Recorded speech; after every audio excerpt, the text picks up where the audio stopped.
광야에서 회개의 세례와 회개에 합당한 열매를 맺으라고 세례 요한이 외쳤습니다.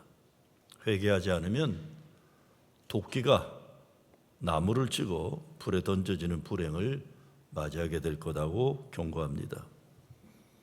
예수님 오심을 기다리는 대강절 둘째 주일인데 교회력 주어진 본문은 광야에서 외치는 한 소리, 세례 요한의 회개하라는 메시지입니다.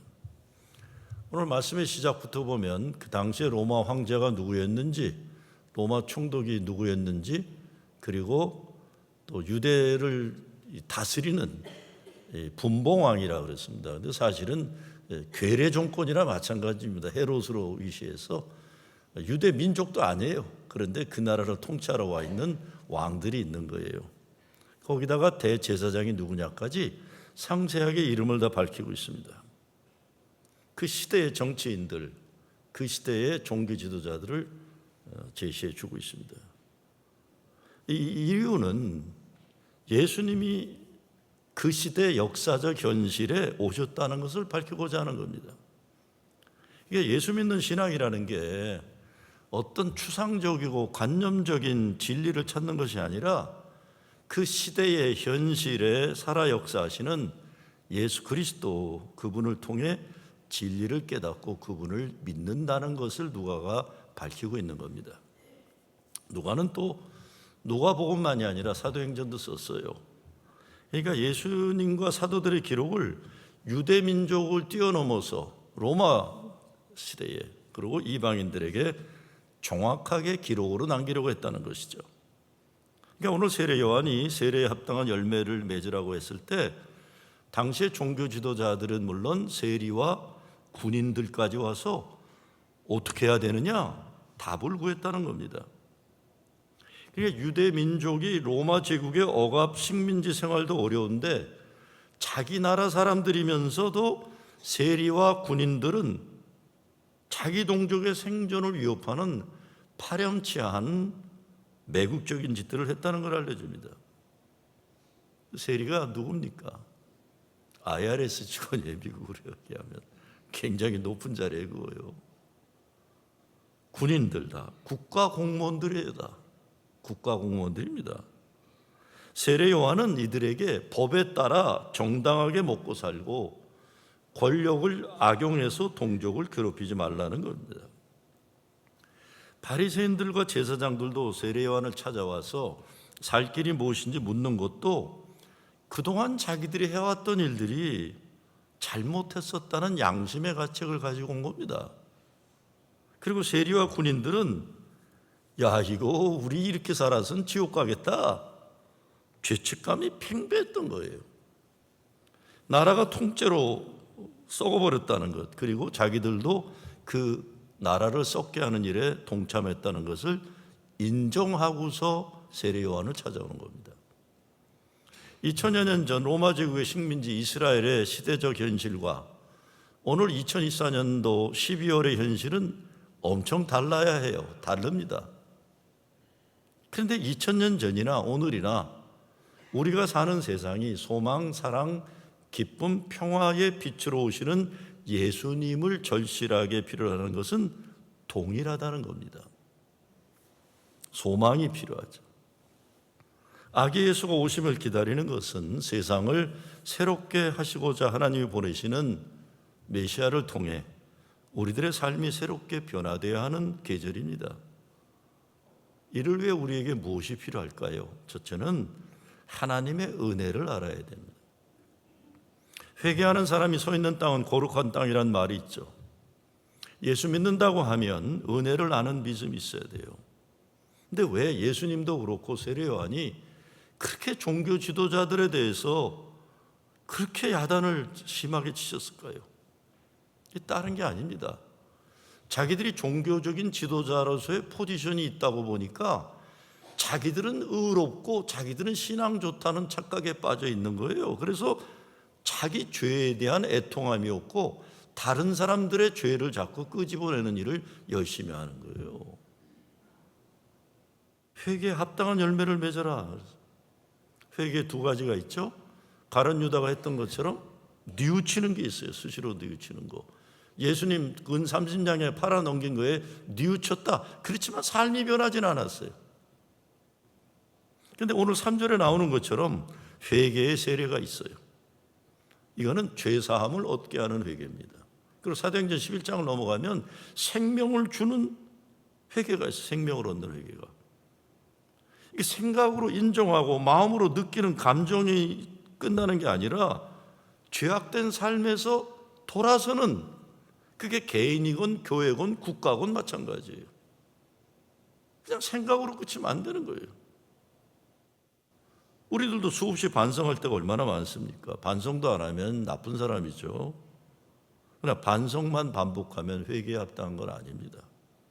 죄사함을 얻게 하는 회개, 생명을 얻는 회개, 여기에 이르라는 거죠. 근데 세례 요한이 독사의 자식들이라고 했어요. 근데 누가복음에서는 무리라고 했지만 다른 복음서에서는 이건 바리새인과 사두개파를 얘기합니다. 근데 바리새인과 사두개파들은 당시에 산헤드린이라는 종교의회에 들어갈 자격이 있는 사람들이에요. 그 시대로 보면 유대 자치 통치 구조에서 미국의 연방 상원의원 같은 그런 자리에 대단한 권력과 명예를 가진 거예요.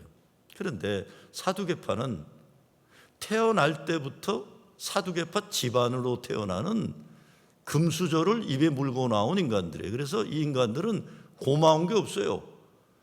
로마 제국에 빌붙어서 나쁜 권력을 행사하면서도 당연한 자기들의 권리를 알았던 인간들이 사두개파예요. 예수님은 이 인간들은 거의 대꾸도 안 하세요. 상대를 안 하시는데 바리새파, 이 사람들은 자기 노력으로 공부 열심히 해서 사법고시로 이 지도층에 오르게 된 사람들이에요. 자수성가한 사람들이에요. 종교적으로. 그런데 예수님이 이 사두개파 반민족적 귀족 집단을 이 독사의 자식이건 뭐 이러는 건 그렇듯한데 사실 바리새파는 민족주의자들이었어요. 율법을 잘 지킴으로 로마 제국으로부터 주권을 회복하겠다는 종교심이 강한 민족주의자인데, 아니 바리새파들한테 독사의 자식이라고 그러는 거예요. 그리고 회칠한 무덤이라고 그러잖아요. 겉만 번들어하고 속은 시꺼먼 죽은 존재들이다 이런 거예요. 그러니까 보면은 바리새파 중에는 예수님이 이런 혹독한 책망을 듣고 예수 믿은 사람들이 나타나잖아요. 그게 니고데모가 대표적이에요. 근데 저는 사두개파 중에 예수 믿었다는 말은 기록을 본 적이 없어요. 그러니까 예수님은 사두개파는 완전히 거론할 에너지, 입을 열을 에너지조차 투자 안 한 거예요. 바리새파는 그래도 계속 예수님이 책망하는 중에 니고데모 같은 인물을 얻게 된 거죠. 자, 그런데 자기 힘으로 자기 실력으로 노력해서 성공을 이룬 자수성가 이분들이 문제가 뭐냐 이거예요.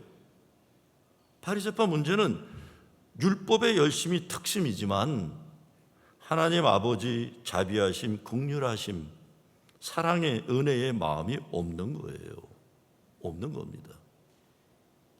병 걸린 사람 보면 죄져서 그렇다고 그러고, 가난한 사람 보면 게을러서 그렇다고 그러는 거예요.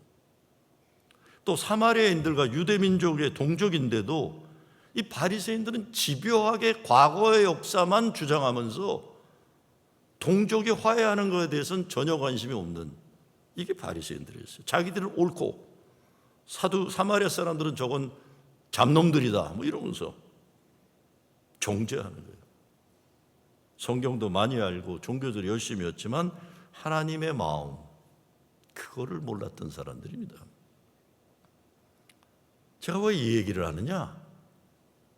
여러분, 미국 와서 고생해서 성공하고 시민권 받고 자수성가한 사람들 가운데 바리새적인 마음, 생각 구조를 가진 분들을 많이 만나요. 내가 어떻게 고생해서 영주권 얻고 시민권 얻었는데, 내가 얼마나 고생해서 집도 사고 이렇게 세금도 잘 내고 사는데, 그런 마음을 가지고 어렵게 힘들게 미국에 살려고 하는 사람들을 비판하고 정죄하는 거예요.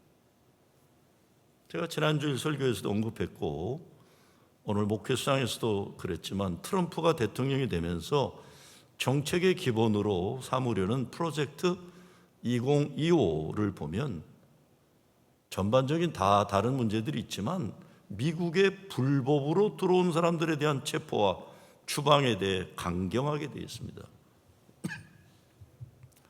여러분, 우리가 미국 사람들이 불법이라고 그러면요, 착한 노인들이나 이런 사람들 보면 이 강도나 강간범이나 뭐 살인범 수준으로 여겨요.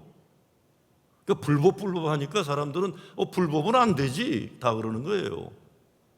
근데 여기서 불법은요, 도둑질했다 뭐 이런 불법을 얘기하는 게 아니라 언다큐멘트들을 얘기합니다. 서류 미비자를 얘기해요. 근데 기독교적 가치를 여기에 담았다고 그러냐면 헤리테지 파운데이션이 아주 우파 기독교 정신을 강한데요. 헤리테지 파운데이션이 작성한 거잖아요. 근데 기독교적 가치를 담았다 그러는데 바리새적인 가치가 있는 거라는 걸 이 기독교인들은 잘 이거 간과하면 안 되는 겁니다. 하나님의 법을 말하면서 법 정신이 없는 게 그거였잖아요, 바리새인들이. 하나님의 법은 정의와 자비와 생명 보존의 중심에 있어요. 하나님의 마음이 없는 법을 집행하려 한 게 바리새인들이에요.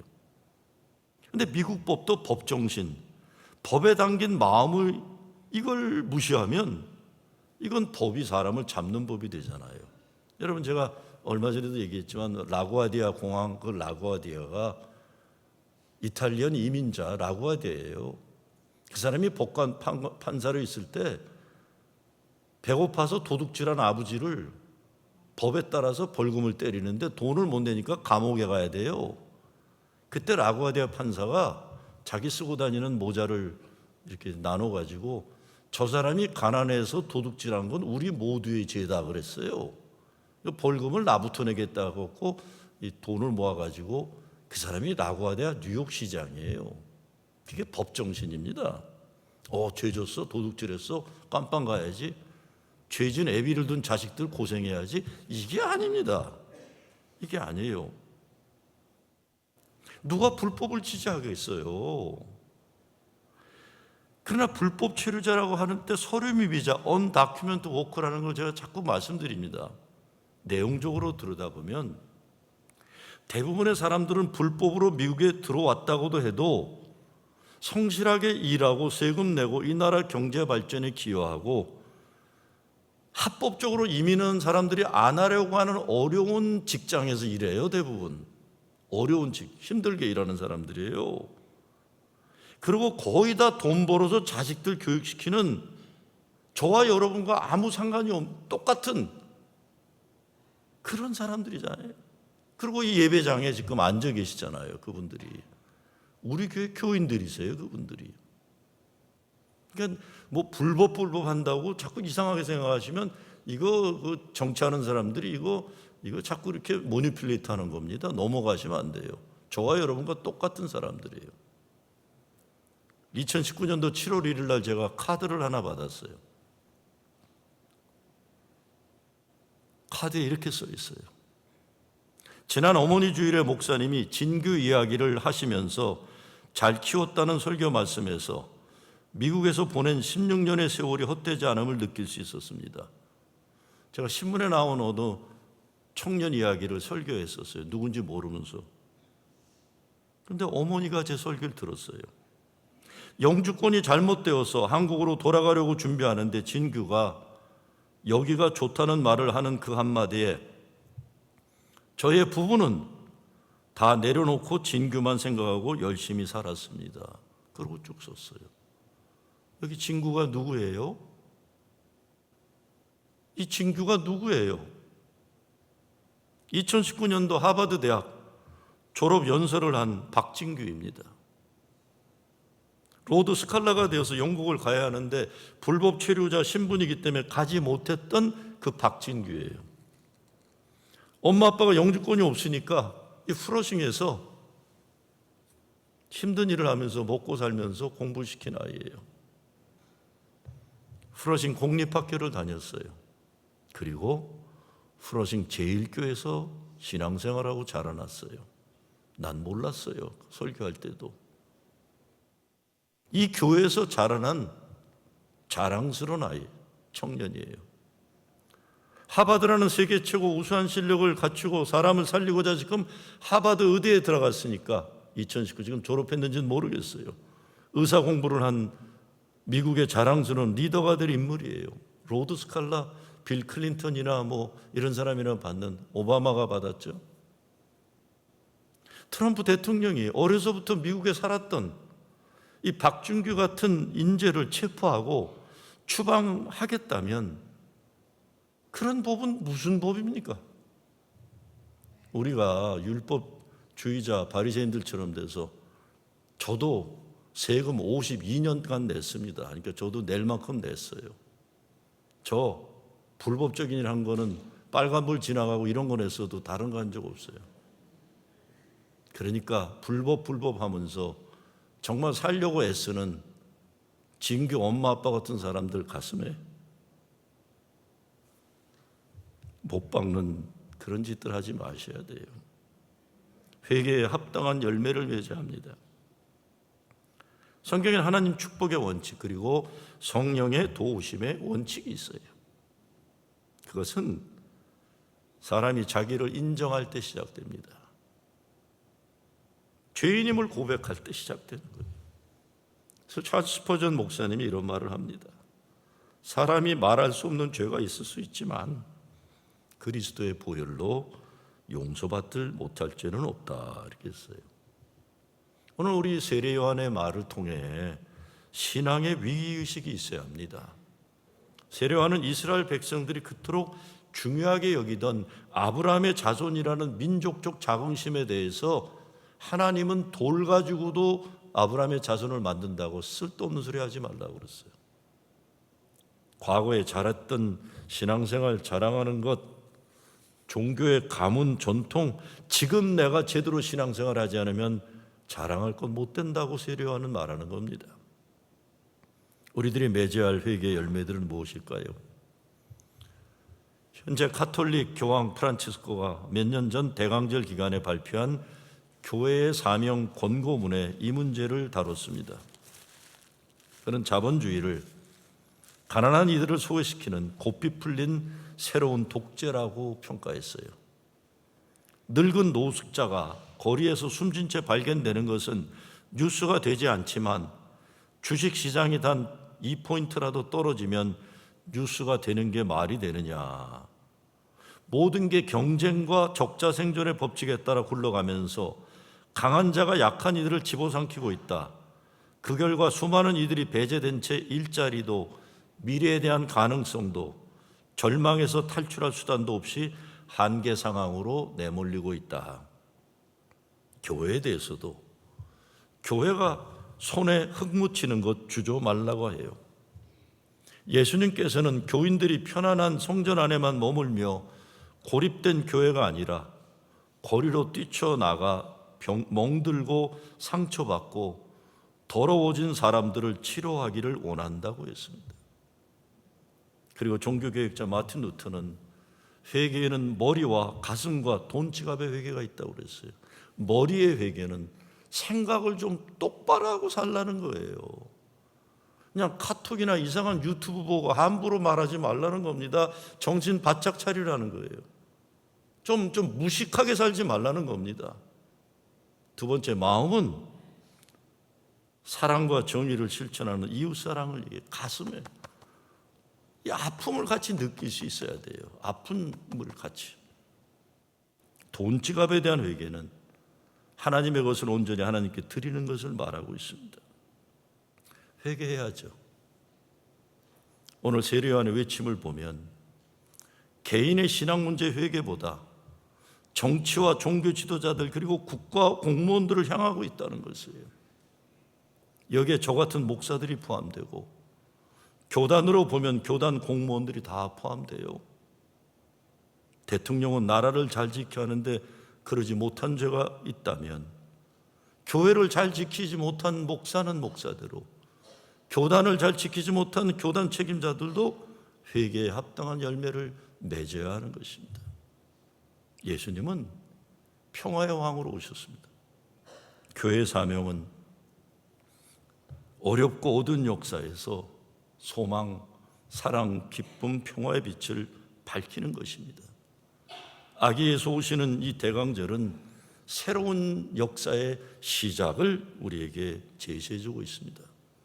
여러분의 삶에, 가정에 예수님 때문에 이루어지는 새로운 거룩한 역사가 있는 것입니다. 그래서 저와 여러분은 이 세상이 예수님 때문에 더 아름답고 정의롭고 사랑이 넘치는 세상 되도록 쓰임받는 여러분 되시길 주의 이름으로 축원합니다.